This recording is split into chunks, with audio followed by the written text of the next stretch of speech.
pessoal, está começando mais um Fala Aí. O programa é uma parceria entre os alunos de Comunicação Social e a Agência Experimental de Comunicação da UVA Cabo Frio.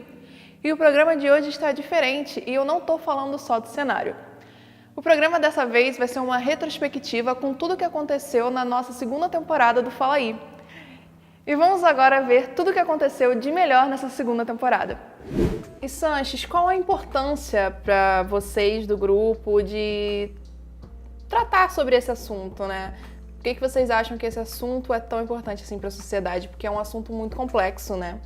É para fazer a sociedade saber que o autista está ali, ele faz parte da sociedade e ele tem que ser integrado na sociedade. Então, o que a gente queria não era nem passar a colocar... No começo a gente até queria colocar profissionais para falar, mas a gente não queria fazer uma coisa muito técnica também. A gente queria passar mais uma experiência de você saber como funciona a vida do autista, a vida da mãe que cuida do autista. Então, elas não falam isso diretamente, mas você sabe que ali, tipo, eles têm uma vida, elas têm plano para o futuro deles, mas eles só vão conseguir esses planos se a sociedade cooperar, porque eles não vão conseguir fazer isso sem a ajuda de ninguém. A gente tem que incluir eles nessa para que eles possam chegar a algum lugar. Se a gente apenas ficar excluindo, não tem como, porque eles têm direito a trabalho, eles têm direito a estudo, então fazer com que eles se sintam aceitos faz grande parte nisso. Juan, por que você acha que é importante para a sociedade falar sobre isso? Por que é importante a gente conscientizar as pessoas, sensibilizá-las sobre esse problema? Eu acho que a gente deve falar sobre isso e deve buscar a solução, porque é um caso de calamidade pública, né? Você tem esses animais que se reproduzem o tempo todo e você põe na ponta dos lápis em um ano quantos filhotes nascem, mais animais naquele aglomerado, aí você tem doenças, afeta a gente, né? Não diretamente, mas tá ali no nosso meio, né? Então a gente tem que falar sobre isso, a gente tem que buscar esse direito que é nosso. E falar políticas públicas, a gente tem que ter a intervenção do nosso governo, da prefeitura, a gente tem que resolver isso, porque afeta a gente. Por que vocês escolheram abordar esses temas no roteiro de vocês? O propósito dessa disciplina era pegar um conto do autor Lima Barreto e adaptar para um curta-metragem. E o conto era muito simples, sabe? A gente pensou, por que não a gente criar uma coisa que passe uma mensagem, sabe? Que tenha um sentido muito maior do que só a história, né? Então nós decidimos trabalhar com um tema que é extremamente, né, atual, esses três tipos de preconceito. E teria um quarto personagem também, só que a gente tirou. A gente ia trabalhar com um nordestino também, só que até para falar sobre xenofobia, né, e tudo mais. Só que não ia caber, né? O curta acabou ultrapassando os 10 minutos que a gente tinha planejado, não dava para cortar mais nada, então a gente resolveu deixar de fora. Por que você acha importante tratar sobre esse assunto da valorização do artista, da paixão do artista pela sua arte nos seus documentários? Então, eu acho que o principal, ainda mais no mundo que a gente está, né, que a gente vê tanta tragédia e coisas ruins, eu acho que é bom a gente ainda sonhar. E muitas pessoas gostam da arte, só que, infelizmente, veem isso muito como hobby. As pessoas podem ter um talento e não ter o apoio da família, falar que isso não dá dinheiro e não sei o quê, mas não pensam no quanto isso pode satisfazer a pessoa só de estar fazendo. Então, eu acho que esse tema é muito importante nisso, pra gente não desistir dos nossos sonhos.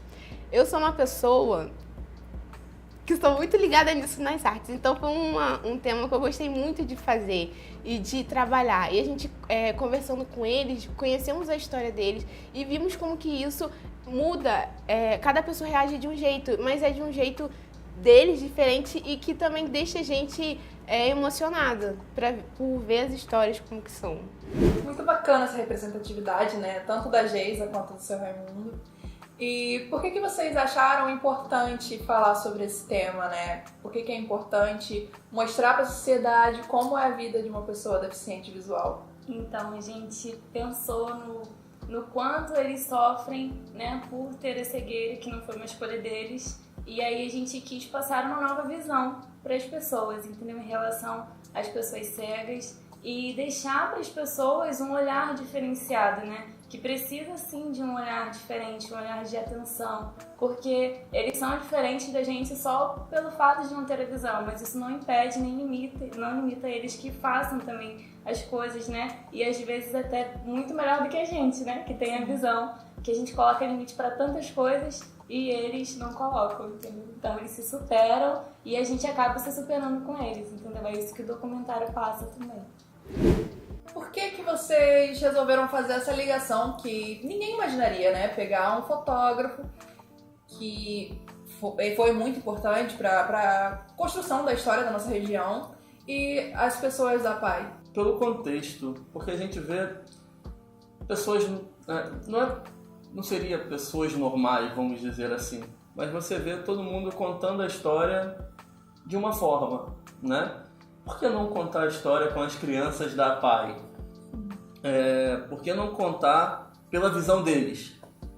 Sabe? Por que não perder uma tarde do seu dia conversando, indo à PAI, conversando com eles e vendo como eles entendem a história da cidade de onde eles vivem? Então isso eu acho que aflorou mais assim, a vontade de pegar e falar, não, essa ideia é legal, vamos acompanhar a ideia deles. Lembrando que a ideia dele já era retratar mesmo esse livro. O nosso grupo de faculdade só chegou mesmo para mostrar eles retratando. Mas a ideia já era um plano de aula da PAI e nós só retratamos como eles iriam contar isso, como ia ser esse trabalho deles contando, o quão difícil ou o quão prazeroso para eles seria eles contarem essas histórias. Por que você acha importante, né, fazer um produto audiovisual abordando esse assunto, que mostra realmente as necessidades, o que incentiva cada um desses atletas? Nós vivemos numa região, querendo ou não, é a região dos lagos, mas é o interior do Rio e é o interior do grande polo Rio-São Paulo, que tem todo o investimento. Então, nossa área acaba sendo meio que deixada de lado. E eu acredito que no Brasil, nós, como é um país muito grande em território, ele acaba sendo negligenciado em diversos aspectos. O esporte é um deles. Nós temos diversos talentos que surgem todo ano em diversas categorias que ninguém nunca sabe. Por exemplo, o Breno, que é um dos nossos participantes, ele é campeão mundial de longboard e ninguém nunca nem ouviu falar do Breno por aqui. Pelo menos a maioria das pessoas que eu conheço, ninguém nunca ouviu. Sim. O outro é o outro Breno também, que é o mesmo nome, mas ele se classificou para o Pan-Americano e está tentando se classificar para as Olimpíadas. Ele conseguiu a classificação para as Olimpíadas de verão, mas ele ainda está tentando classificação para as Olimpíadas. E também ninguém nunca ouviu falar, mora em Araruama. Sim. E essa realidade que eles vivem é muito obscura, ninguém conhece, é muito difícil, porque é aquilo, é o dia a dia, eles vivem disso e não tem muito apoio nem sustentabilidade nessa área. O Breno do Long, né, ele chegou a fazer uma participação na Fátima Bernardes. Foi quando ele tinha acabado de ser campeão, se eu não me engano, ou ele estava indo para esse... acho que foi no ano passado. Estava indo para esse campeonato, mas realmente eu não conhecia ele antes desse episódio e acredito que mesmo depois desse episódio, muita gente não conheça, né? E é muito importante vocês darem visibilidade para esses atletas, porque eles não são conhecidos realmente, né? É realmente difícil, porque eles vivem disso e vivem para isso. E, querendo ou não, eles precisam ser reconhecidos pelo trabalho deles. Diversas pessoas são reconhecidas pelos seus trabalhos em diversas áreas e o esporte, pelo menos na nossa região, ele não é reconhecido. E conta pra gente, como é que foi sua experiência com esse projeto? Quais foram as maiores dificuldades que você e o seu grupo encontraram durante todo esse processo? Então, a primeira coisa que foi mais dificuldade assim, pra gente foi conciliar o horário. Que às vezes o horário que a gente podia, as pessoas, os entrevistados não batiam.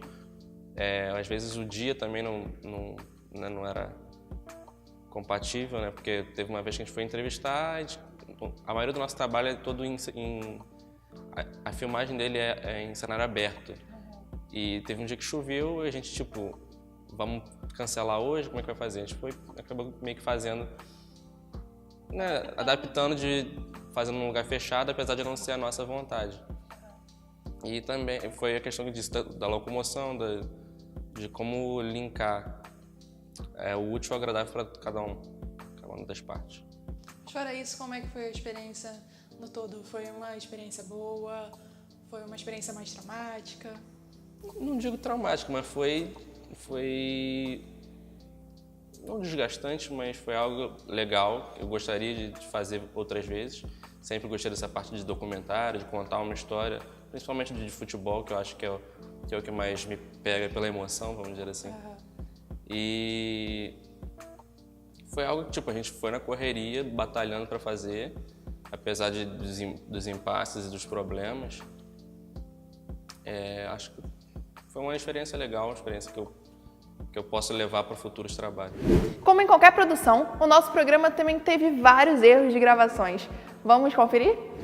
E nesta segunda temporada, nós vamos começar com o pé direito, com o aluno Sanches Luiz, estudante de Publicidade e Propaganda daqui do campus de Cabo Frio. E o Sanches foi o diretor do... Não. O Sanches foi o diretor do documentário... Eu ia falar A Margem, que foi o documentário que foi do ano passado, que ó... Oi pessoal, está começando mais um Fala Aí. Este programa é uma parceria entre os alunos de Comunicação Social e a Agência Experimental de Comunicação da UVA Cabo Frio. E no programa de hoje, tá bem devagar nessa parte. E no programa de hoje, nós recebemos o estudante de Publicidade e ilustrador Rodrigo Couto, que escreveu e dirigiu o curta Epitáfio, baseado no contato... Não tem contato. Um projeto do curso de Comunicação Social em parceria com a agência... Jesus, eu vou falar sem teleprompter? Daí pra frente, mas quando eu falar Volney Teixeira e... Tá, você vai, tá? Luciano Mota, diretor do documentário Volney Teixeira,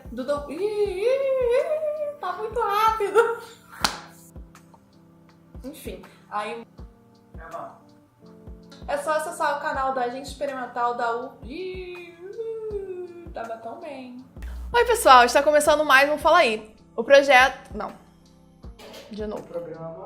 O programa é um projeto do... Tá vendo? Muito difícil pra mim. E no programa de hoje a gente recebe o aluno de Publicidade, Júlio... Já esqueci seu sobrenome. Contarim.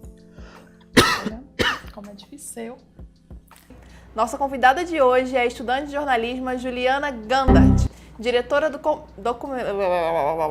Eu falei seu nome certo? Gandard. Nossa convidada de hoje... Os alunos de Comunicação da Universidade Veiga Cabo Frio com...